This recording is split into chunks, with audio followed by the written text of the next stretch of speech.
দেখুন, যতক্ষণ আমাদের রাজ্যের মুখ্যমন্ত্রী মহিলা মুখ্যমন্ত্রী এরকম মহিলা মুখ্যমন্ত্রী থাকবে ততদিন আমাদের এই রাজ্যে বিচার সঠিক হবে না। কারণ আপনারা জানেন যে কামদুনির মামলায় দীর্ঘ 11 বছর হয়ে গেছে, এখনও কিন্তু বিচার পায়নি।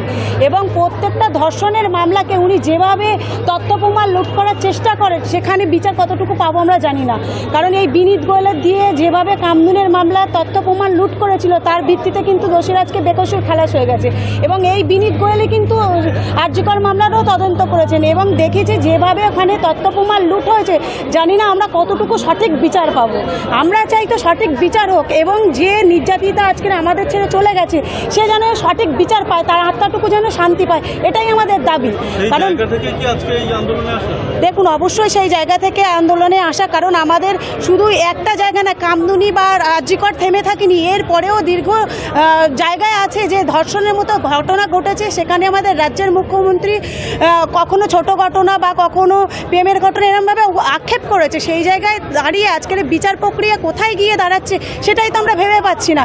তার জন্যে আজকে পথে নামা এবং যতদিন না আমরা সঠিক বিচার পাচ্ছি এবং যতদিন না আমাদের এই নির্যাতিতা যারা দোষী তারা সঠিক বিচার হচ্ছে এবং যারা এর মাথা, কারণ আমরা দেখেছি ছোট ছোট চুনুপুটিকে ধরা হয়েছে, যারা বড় বড় মাথা তাদেরকে কেন ধরা হচ্ছে না?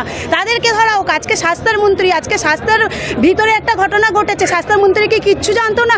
আজকে স্বাস্থ্যের মন্ত্রী স্বাস্থ্য কেন্দ্রের ভেতরে দীর্ঘদিন ধরে দুর্নীতি চলেছে, সেই ভাগটা কি আমাদের রাজ্যের মুখ্যমন্ত্রী পায়নি, স্বাস্থ্যমন্ত্রী পায়নি? তাহলে তাকে কেন অ্যারেস্ট করা হচ্ছে না? তাকে অ্যারেস্ট করা হোক, এটাই আমাদের দাবি।